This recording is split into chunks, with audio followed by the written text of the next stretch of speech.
मैं जानता हूँ थंबनेल पर क्लिक करके आप इस वीडियो तक पहुँचे हैं। ये अल्लाह का करम है कि अल्लाह ने हमारी मुलाकात कराई इस यूट्यूब के ज़रिए। तो आज की इस वीडियो का टॉपिक है माय वेडिंग स्टोरी। नौजवानों के लिए ये वीडियो बहुत फ़ायदेमंद और कारआमद साबित होगा इंशाअल्लाह। तो शुरुआत करते हैं इस वेडिंग स्टोरी की। 1 साल पहले ये सारा सिलसिला शुरू हुआ कि भाई निकाह करना है, और ये कैसे जहन में बात आई मैं आपको बताता हूँ कि कुछ अरसा पहले अल्लाह के कुछ मुखलिस बंदे हमारे दरवाज़े पे आए और अल्लाह की बात कही कि ज़िंदगी बहुत मुख्तसर है, अनकरीब इंसान को इस दुनिया से चले जाना है। तो जब ये बात मेरे कानों में घुसी तो दिल पे गिरां गुजरी और बहुत भारी महसूस हुआ। तो ऐसे ही अल्लाह के रास्ते में निकल गए। तो उम्र तकरीबन 26 साल हो चुकी थी, और आम नौजवानों की तरह मेरा ख्याल भी यही था कि भाई पहले कुछ तरक्की कर लें, पहले घर बन जाए, कोठी बंगला, नई जॉब या बिज़नेस ऐसा कुछ हो जाए तो तब जाके करेंगे इंशाल्लाह। ऐसे क्या करेंगे, खुद खाने के लिए नहीं है तो उसको क्या खिलाएंगे, किसी की बेटी को लाना है, अक्सर ये जुमले चलते थे ना। तो हम भी बस इसी में अपना उस मैरिज को लेट करने के लिए उसका सहारा लेते थे, ऐसे जुमलों का। तो जब अल्लाह के रास्ते से वापस आए तो फ़ौरन अब पहला मेरा इरादा यही था कि भाई किसी तरह निकाह हो जाए।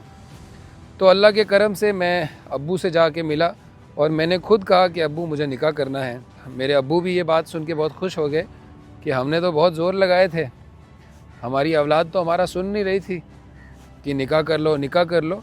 तो फाइनली आज जब औलाद खुद कह रही है तो आज हम भी बिस्मिल्लाह करते हैं। जब मैंने अब्बू से कहा कि अब्बा जी मुझे तो निकाह करना है, तो और जल्दी करना है, कोई भी अच्छी दीनदार लड़की देख के मेरा निकाह करवा दो, तो अब्बू ने उसके बाद मुझे घर दिखाए और लड़कियां दिखाई, कहा कि ये फ़लाने साहब की बच्ची हैं, बहुत शरीफ हैं, तो आप यहाँ पर करेंगे तो बहुत अच्छा रहेगा हमारी फैमिली के लिए भी। तो अल्हम्दुलिल्लाह उनमें से एक सिलेक्ट करके मैं देखने के लिए चला गया। अल्हम्दुलिल्लाह लड़की भी मुझे पसंद आई और उनके घर वाले भी सब ठीक थे। लेकिन 2-4 दिन गुजरने के बाद, हफ्ता 10 दिन गुजरने के बाद कुछ ऐसा मसला हुआ कि रिश्ता बिगड़ गया। अब मैं अपने दिल को जमा चुका था कि भाई ठीक है यहीं पे किया जाए। तो जब ये सुना तो बहुत उदास हो गया। लेकिन कुछ देर बाद मेरे एक रिश्तेदार ने कहा कि मैं एक ऐसी लड़की को जानता हूँ जो बहुत शरीफ है और आकिब के लिए अच्छी भी हैं, आप वहाँ पर जाके देखें। मेरे अब्बू गए, एक जानवर ख़रीदने के बहाने वहाँ पर गए और अल्हम्दुलिल्लाह देखा और वापस आए। मुझे कहने लगे कि बच्चा आपको देखने की ज़रूरत भी नहीं है, माशाल्लाह खूबसूरत भी हैं, दीनदार भी हैं, उससे बढ़िया है। तो मैंने कहा नहीं, मैं फिर भी एक बार देखना चाहता हूँ। तो अल्हम्दुलिल्लाह उसके बाद मैं वहाँ पर देखने चला गया। तो अल्हम्दुलिल्लाह सब कुछ मुनासिब लगा, खूबसूरत भी थे, दीनदार भी थे और सादगी भी थी। तो वहाँ पर हमने अल्हम्दुलिल्लाह रिश्ता कर दिया। और उस समय हालात कुछ मेरे ऐसे थे कि मेरे पास जेब में कुछ भी नहीं था। तो मैंने अपने एक दोस्त को फ़ोन किया कि भाई साहब मुझे 2-4 हज़ार रुपये दे दो ताकि मैं थोड़ी बहुत शॉपिंग कर के वहाँ चले जाऊँ रिश्तेदारों के घर पे, लड़की देखनी है, मेरे पास तो नए कपड़े भी नहीं हैं। तो मैंने अपने दोस्त से 3,000 रुपये लिए, जूता और टी शर्ट। पैंट तो मैंने वही रहने दी, मैंने बोला पैंट तो चलेगी, पैंट का क्या ही है, टी शर्ट और जूता अगर नया हो तो पूरा लगेगा कि सब अच्छे कपड़े पहन के आए हैं। जब पैसों का इंतज़ाम हो गया और मैंने ख़रीद भी लिए कपड़े और उसके बाद मैं देखने गया, तो वहाँ से वापसी पर अब्बू ने कहा कि बताओ कैसा लगा तुम्हें। मैंने कहा अल्हम्दुलिल्लाह सब ठीक है। और उसके बाद अब्बू ने जब बात चलाई और एक शर्त रखी कि हमें निकाह बहुत जल्दी करना है, तो उनके मानने के बाद अल्लाह ने ऐसा निज़ाम चलाया, पैसे तो बिल्कुल नहीं थे, अल्लाह ने छोटा सा काम ऐसा दे दिया टैक्सी ड्राइवर का कि सब टैक्सी ड्राइवर बैठे रहते थे और अल्लाह मेरी ऐसी मदद करता था कि पूछो मत। टूरिस्ट घूम घाम के ना मेरे पास आता था। लोकल सवारी से तो उतना इंसान कमा नहीं सकता, ना रेट मिलता है ना कुछ होता है, तो टूरिस्ट से इंसान कमा लेता है। तो टूरिस्ट 10 गाड़ियाँ छोड़ के मेरे पास आता था और मेरी गाड़ी में बैठ के कश्मीर घूमता था। तो वैसे अल्लाह ने माल में इजाफा फरमाया और 1.5-2 लाख में मेरा निकाह हो गया था। तो वो 1.5-2 लाख का अल्लाह ताला ने 2-4 महीने में इंतज़ाम करके मेरा निकाह करवा दिया। आज के इस दौर में इंसान यकीन भी नहीं कर सकता कि 1.5-2 लाख में निकाह हो सकता है, क्योंकि इंसान की सोच इतनी बदल चुकी है कि मुझे निकाह में बहुत सारी चीज़ें इंसान ने तय कर ली हैं कि मुझे ये ऐसे ही करना है, चाहे इंसान को उस चीज़ की इस्तेदाद हो या नहीं हो। ये इंसान की सबसे बड़ी भूल है। तो अक्सर हम ऐसी चीज़ों में फंसते हैं। तो निकाह होने के बाद जब हम घर आए तो उसके बाद थोड़े से हालात आए, थोड़ी देर, लेकिन मैंने अल्लाह के अहकाम और अल्लाह का जो हुक्म था उसको नहीं छोड़ा, मुसलसल करता रहा। कुछ अरसे बाद, महीने 2 महीने कह लो, उन दिनों हमें थोड़ी सी परेशानी आई कि पैसे नहीं हैं, 2,000 हैं, 4,000 हैं, इनको किसी तरह एडजस्ट करना है। जेब बिल्कुल खाली तो कभी नहीं हुआ, लेकिन उसके बाद अल्लाह तबारक व तआला ने ऐसी मदद फरमाई, नीचे का घर भी सेट कर लिया, ऊपर भी बना लिया, सब अल्हम्दुलिल्लाह।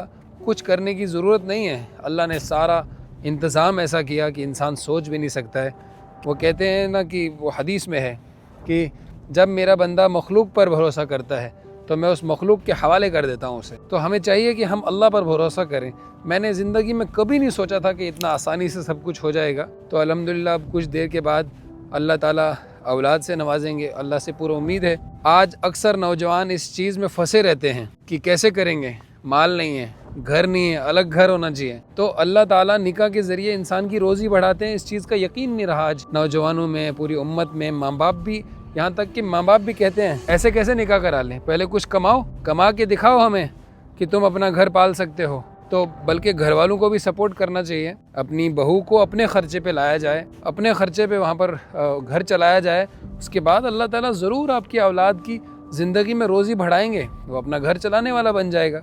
लेकिन आप जब इस निकाह में ताख़ीर करते रहेंगे, देर करते रहेंगे, तो फिर वो ओवर एज हो जाएगा बेचारा और ऐसा डीमोटिवेट, और अक्सर नौजवान तो डिप्रेशन में चले जाते हैं, सुसाइड करते हैं कि उनसे तरक्की हो नहीं रही और जो उनके पेरेंट्स हैं वो उनको नेक्स्ट स्टेप बढ़ाने में मदद नहीं करते। हमें चाहिए कि हम औलाद की सपोर्ट करें, सही उम्र में निकाह करें, यही एक असल तरीका है। उम्मीद है आपने मेरी इस वेडिंग स्टोरी से कुछ थोड़ा बहुत सबक लिया होगा।